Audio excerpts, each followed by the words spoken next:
오늘은 그림이 거의 없어요.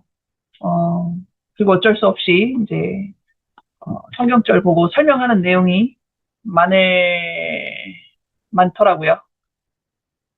그래도 최대한 간단하게 추렸는데 집어보도록 하겠습니다. 오늘은 이야기 다니엘서 짐승들 얘기가 끝이 아니다라고 제목을 붙였습니다. 자, 기도하고 시작하겠습니다. 역사를 주관하시고 아버지를 따르는 백성들을 돌보시는 하나님 아버지, 저희가 하나님의 백성으로 끝까지 살아갈 수 있도록 인도하여 주시옵소서. 아버지께서 주시는 말씀과 예언의 말씀으로 세상에서 일어나는 일들을 바르게 볼 수 있고 또 보이지 않는 세계의 일까지도 알려주셨으니 그러한 지식과 지혜를 바탕으로 항상 아버지께서 원하시는 그 길을 선택하며 살아갈 수 있도록 인도하여 주시옵소서. 함께 공부할 때 저에게 필요한 지혜를 충분히 허락하여 주시옵소서. 예수님의 이름으로 기도합니다. 네. 자, 오늘까지 하면은 7장이 될 것 같고요. 7장이 끝날 것 같고요. 오늘은 살짝 길어질지도 모르는데 그냥 끝까지 가도록 하겠습니다. 자, 다니엘서 7장과 다니엘서 2장은 이렇게 보여주신 환상이 다르죠. 하지만 결국 가리키는 그 역사적인 내용은 다를 것이 없었습니다. 하지만 여기 그림에 나온 것이 2장과 7장 이 환상의 끝은 아니었죠. 끝은 뭐냐면은 2장에서는 돌이 나와서 신상을 부서뜨리고 돌 나라가 생기는 그런 내용으로 끝났고 7장은 심판의 이야기로 끝이 나게 됩니다. 자, 다니엘서 전반부와 다니엘서 후반부를 연결하는 것이 다니엘서 7장인데 다니엘서 전반부는 세상 역사를 통제하신 하나님, 다니엘서 후반부는 하나님의 백성을 구원하시는 하나님. 하지만 이 모든 것은 심판을 통해서 이루어진다. 그래서 다니엘서 7장의 주제는 심판입니다. 다니엘서 7장 9절이에요. 9절에 보니까 이제 그 짐승들이 막 나오던 장면에서 장소가 옮겨졌죠. 왕자가 있고 옛적부터 항상 계신 이가 좌정했다 했는데 아버지 하나님이 앉아 계시는 왕좌를 이렇게 묘사를 한 내용이 나옵니다. 근데 그 보좌는 바퀴가 있어서 하나님이 앉아 계신 보좌는 한 곳에만 있는 것이 아니라 움직이는구나라는 것을 알려준다라고 배웠습니다. 그리고 불이 강처럼 흘렀다라는 표현이 나오는데 이것은 심판의 모습을 드러내는 것입니다. 그리고 그 심판의 모습을 섬기는 자가 천천히요 그 앞에서 모셔선 자는 만만인데 그들이 다 보는 데서 심판이 이루어진다라는 거죠. 하늘의 모든 피조물 앞에서 심판이 이루어지는데 사실 하늘에 있는 죄가 없는 존재들이라 할지라도 이 구속의 경륜을 충분히 다 이해하지 못했다라고 말을 해줍니다. 예수님의 십자가에서 많은 것이 그들에게 펼쳐졌고 우리는 못 보는 그런 것들도 이제 영적인 존재들에게는 보여졌고 그래서 많은 것을 이해했지만 온전하게 다 하나님의 공의로운 심판을 그리고 구속의 경륜을 이해하려면 여기까지 봐야 하는 거죠. 그래서 하나님의 백성을 무죄로 판결하는 것이 정당하다라는 것을 이 하늘에 있는 존재들에게까지도 다 보여주시는 것이 하나님의 의도였던 것입니다. 그리고 하나님께서는 이렇게 심판을 하실 때 책을 펴놓고 하셨다 했는데 책이 한 권이 아니라 여러 권이었습니다. 책들이니까. 혹시 무슨 책인지 기억나시나요? 책 제목만. 생명책. 생명책. 한 권만 있나요? 책들인데. 세 권인가요? 우리 김 장로님이 주신 책에 보면은 4권이 나오더라고요. 생명책, 기념책, 기록책, 사망의 책. 이렇게. 그래서 이 각각의 책들은 어떤 내용을 담고 있는가? 생명책에는 구원받은 성도들의 이름이 적혀 있고, 기념책에는 성도들의 선한 동기와 행실, 기록책에는 모든 동기와 행실, 그리고 사망의 책은 멸망당할 죄인의 이름과 동기와 행실. 그 우리 찬미가 중에 그런 찬미 있잖아요. 나의 이름 거기 적혀 있나이까. 거기서 말하는 거기에는 아마도 생명책이겠죠. 자, 이러한 책들을 펴놓고 하나님이 심판을 하신다라고 되어 있습니다. 근데 다니엘에게 있어서 앞에 나왔던 짐승들 중에 네 번째 짐승이 되게 관심의 대상이었던 것 같아요. 주목하여 본다라는 표현을 썼습니다. 그 중에서도 네 번째 짐승의 그 마지막에 나왔던 작은 뿔. 그렇게 계속 주목하고 보고 있는데 죽임을 당했다라는 표현이 나오죠. 이 교황권이 1260년 동안 그 유럽의 세계에 의해 군림을 하면서 특별히 하나님의 백성들을 많이 핍박했는데 그 일이 1798년에 끝나게 됩니다. 그 일이 끝나게 된 것은 당시 교황이었던 피오 6세가 포로가 되면서 그렇게 됐는데요. 그 사람을 포로로 잡은 것이 베르티의 장군이었죠. 그래서 교황권의 세력이 갑작스럽게 몰락하는 일이 생기게 됩니다. 세상 사람들의 눈에는 갑작스러운 일이었지만 하나님께서는 이 일을 다 예언하셨던 거죠. 하지만 아래 12절에 보면은 정한 시기가 되면은 그 생명이 보존되어 있다가 정한 시기가 이르기를 기다린다 했으니까 정한 때가 되면 다시 이 교황권이 살아나서 힘을 떨칠 것을 보여주고 있습니다. 근데 여기 보면은 남은 짐승들이 나왔는데 남은 짐승들은 이 작은 뿔을 따르고 협력하는 나라들을 의미한다라고 합니다. 근데 이 남은 짐승들은 사실은 다니엘서 4장에 앞에서 등장했던 그런 짐승들을 다 합한 것이다라는 표현을 해요. 물론 뭐 바벨론이 페르시아가 여전히 남아있다 이런 것은 아니지만 그 짐승들이 가지고 있던 사상이나 정신이 여전히 이 세상에 흐르고 있죠. 그런 의미에서 남은 짐승들이 이렇게 다니엘서의 내 짐승들이다라고 표현을 하고 있는 것입니다. 13절에 보면은 인자 같은 이가 구름 타고 와서 옛적부터 항상 귀신이에게 나간다 했는데 인자 같은 이, 인자 나오면은 일단은 예수님인지를 먼저 살펴보면 되죠. 성경의 모든 인자가 예수님은 아니었지만 이제 일단은 인자라는 표현이 나오면 예수님인가를 살펴보면 되는데 여기서는 예수님이 맞죠. 그리고 옛적부터 항상 계신 이는 아버지 하나님이십니다. 네. 그러니까 아버지 하나님이 먼저 계셨고 그 다음에 예수님이 오신 거잖아요. 그래서 예수님과 하나님이 다른 시기에 심판정에 들어오시는구나를 알 수 있는데 이 심판정은 사실 지성소라고 우리가 알고 있습니다. 심판정에 들어오셔야 심판이 시작되는 거죠. 근데 심판은 그러면 언제 시작된다는 것인가? 그 내용에 대해서는 이제 다니엘서 8장과 9장에서 좀 더 자세하게 전개가 될 것입니다. 그에게 권세와 영광과 나라를 주고 모든 백성과 나라들과 다른 언어를 말하는 모든 자들이 그를 섬기게 하였으니 그의 나라, 그 권세는 소멸되지 않고 그의 나라는 멸망하지 않을 것이다. 2장에 나왔던 돌나라입니다. 같은 나라죠. 2장의 끝에 부분에서도 보면은 이 같은 표현이 나와요. 그죠? 그래서 2장에 나왔던 돌나라구나 라는 것을 알 수 있는데 사실 성경에서 돌은 바위는 반석은 예수님을 가리키는 거죠. 그래서 7장에 나오는 인자 같은 이가 바로 이 돌이시고 예수님이다라는 것을 이제 연결해서 생각할 수가 있게 됩니다.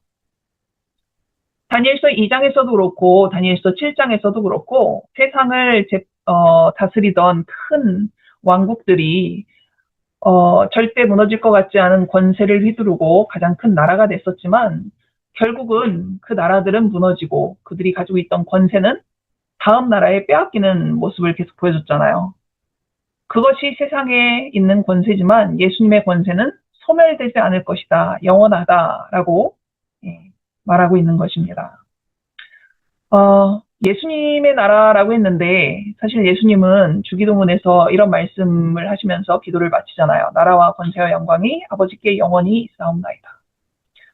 참 하나님과 예수님은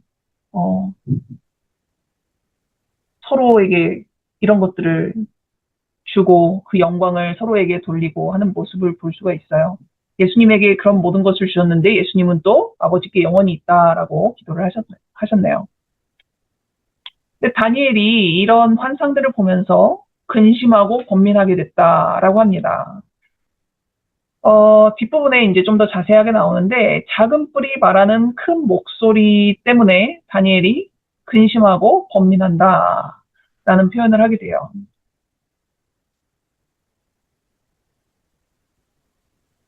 그래서 옆에 모셔선 자들 중 하나에게 나아가서 이 모든 일의 진상을 물어봅니다.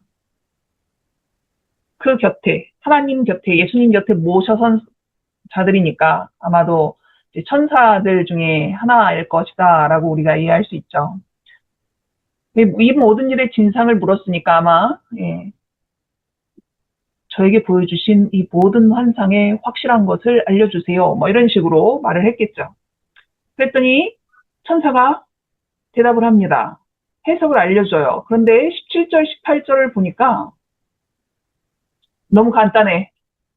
지금 다니엘이 이 모든 것의 확실한 것을 알려주세요라고 했는데 17, 18절 내용만 가지고 설명을 해주는 걸 보니까 너무 간단해요. 그죠?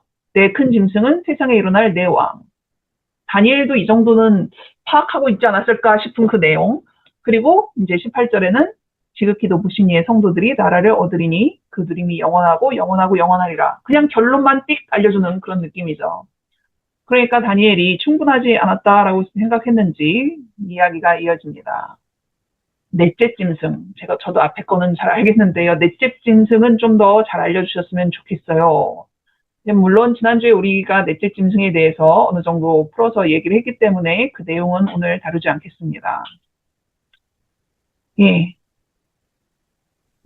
넷째 짐승이 있었고 10뿔이 나왔고 그 중에 다른 한 뿔이 나오고 세 뿔이 뽑히고 뭐 이런 이야기들. 그 마지막에 나왔던 작은 뿔이 교환권이다라는 것까지 설명이 지난주에 있었습니다. 그런데 신기하게도 뿔 앞에 작은이라는 표현을 썼는데 그의 동류보다 커 보이더라라는 재미있는 표현이 나오죠. 분명히 다른 뿔들보다 작았기 때문에 작은 뿔 했을 텐데 어떻게 동류보다 더 커 보였을까요? 뭐 이게 문학적 표현이라고 해야 될지 모르겠지만 우리도 가끔 그런 표현들을 쓰잖아요. 작은 거인 뭐 이런 거. 작은데 왜 거인이야? 뭐 이런 생각이 들 수도 있지만 그만큼 그 작은 존재가 가진 영향력이 크거나 힘이 세거나 하니까 그런 표현을 썼겠죠. 지금도 보면은 바티칸은 되게 작은 나라잖아요. 면적만 보거나 하면은. 그리고 지금도 자기 나라에 군대가 없잖아요. 다 용병을 쓰잖아요.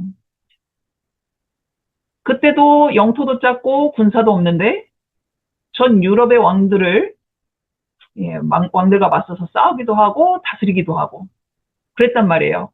작지만 작지 않은, 그죠? 작지만 다른 뿔들보다 오히려 더 큰 그런 존재가 교환권이었다라는 것을 알 수 있죠.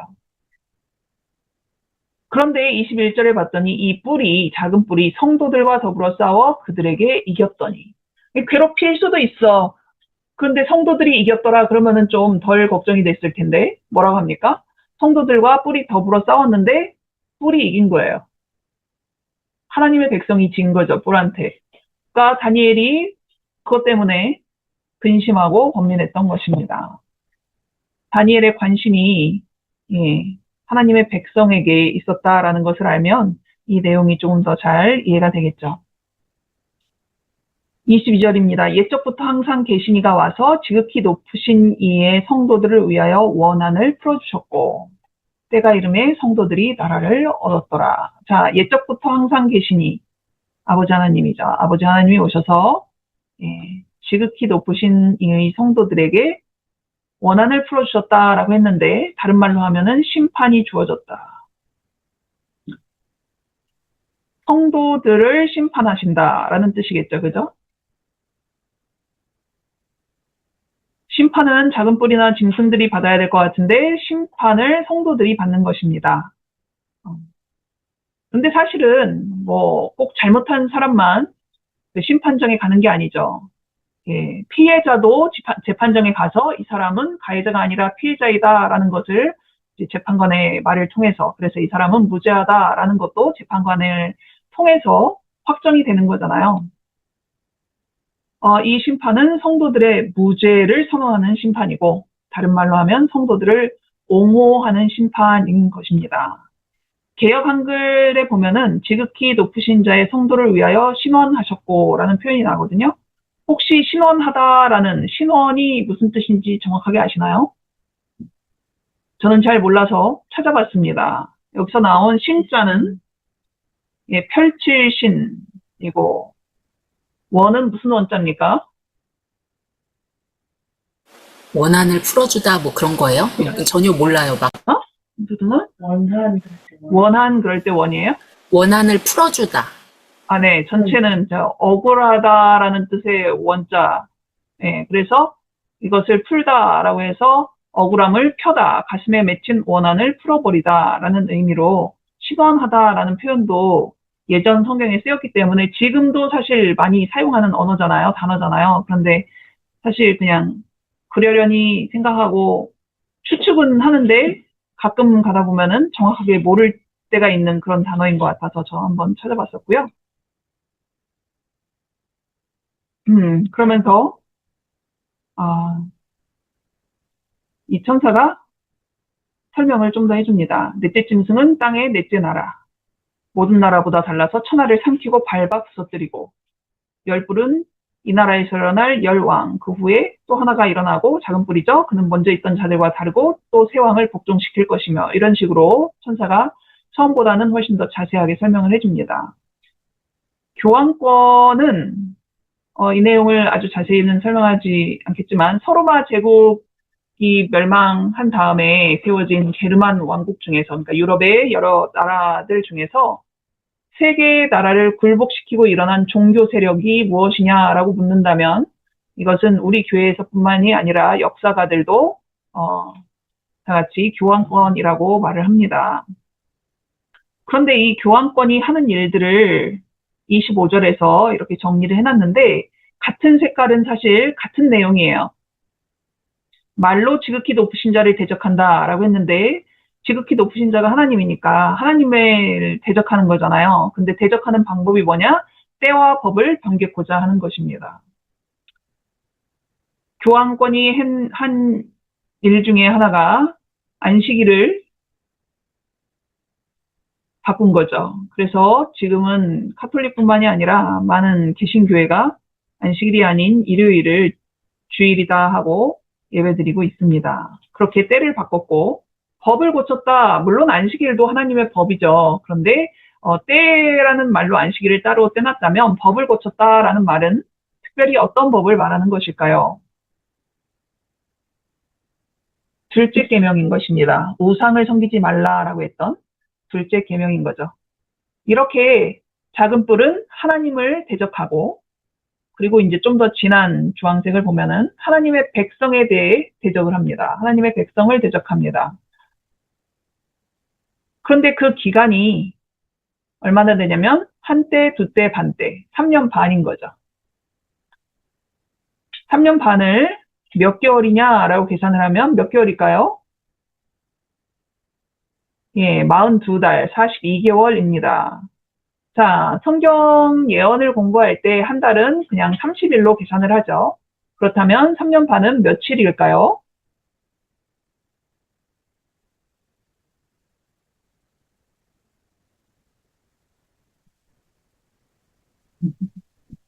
아는 내용일 텐데 또 계산하라고 그러면 헷갈리죠? 네, 1260일입니다. 네. 그런데 이 예언 속의 하루는 1년이니까 결국 이 예언에서 말하는 것은 1260년이에요. 1260년은 AD 538년부터 1798년까지의 기간을 말합니다. 아까 교황이 베르티에 장군에게, 그죠? 피오 6세가 베르티에 장군에게 잡혀가고 뭐 이런 이야기가 나왔었잖아요. 그 기간인데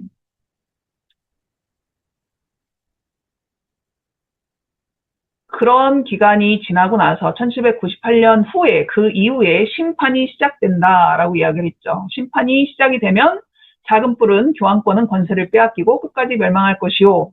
나라와 권세와 온 천하 열국의 위세가 지극히 높으신 자의 성민에게 붙임받으리니 그의 나라는 영원한 나라이라. 모든 권세 있는 자가 그를 섬겨 복종하리라.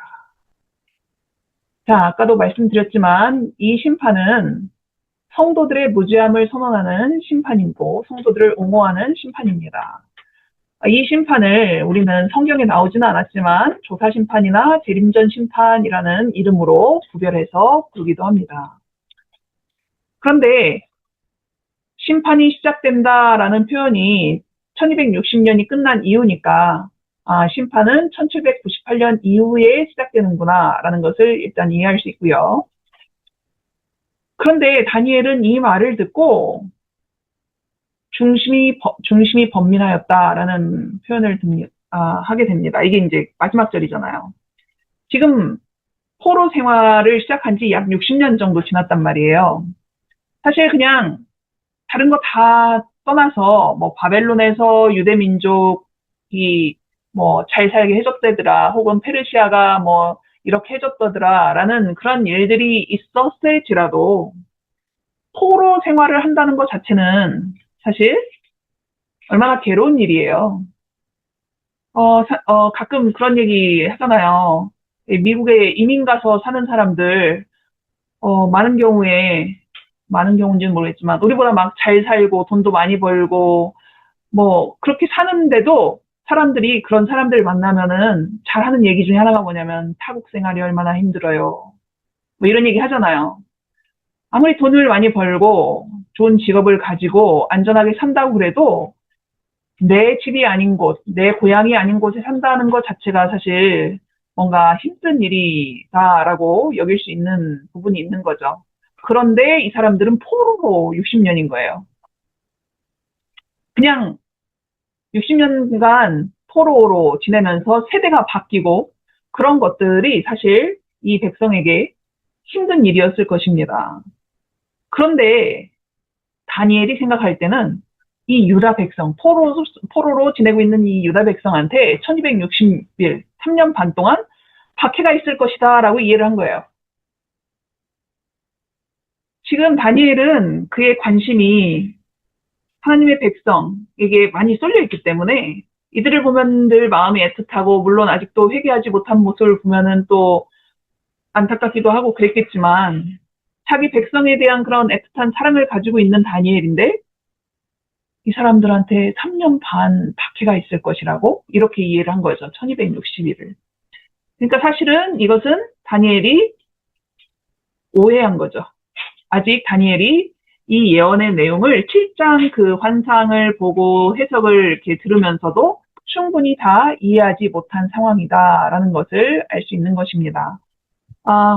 이런 배경을 가지고 이제 8장이나 다음 사건들을 우리가 공부를 하면은 좀 더 도움이 되지 않을까라는 생각이 듭니다. 그래서 그리고 또 이렇게 지혜롭고 똑똑한 다니엘마저도 하나님의 예언의 말씀을 한 번에 다 이해하지 못했다라는 것이 우리가 잘 이해하지 못하는 것이 좀 위로가 되기도 하죠. 그래서 다니엘의 그런 열심을 가지고 우리도 성경 말씀을 펴고 또 기도하고 연구를 한다면 다니엘이 또 나중에 이해를 했듯이 우리도 그렇게 말씀을 이해하고 하나님을 더 잘 알게 되지 않을까라는 희망을 가질 수 있게 됩니다. 생각보다 길진 않았네요. 자, 다음 주에는 넘어갑니다. 다니엘서 8장을 읽어오시면 되겠습니다. 기도하고 마치겠습니다. 사랑이신 아버지 하나님, 아버지께는 심판이라는 표현조차도 하나님의 백성을 사랑하고 그들을 구원하기 위한, 그들을 신원하기 위한 과정일 뿐입니다. 우리의 제한된 지식으로 아버지의 말씀을 보면서 지레 겁먹거나 아버지를 오해하지 않도록 인도하여 주시옵소서. 아버지의 말씀을 배울수록 그 안에서 아버지의 얼굴을 바라보고 아버지의 품성을 더 잘 이해할 수 있도록 인도하여 주시옵소서. 예수님의 이름으로 기도합니다.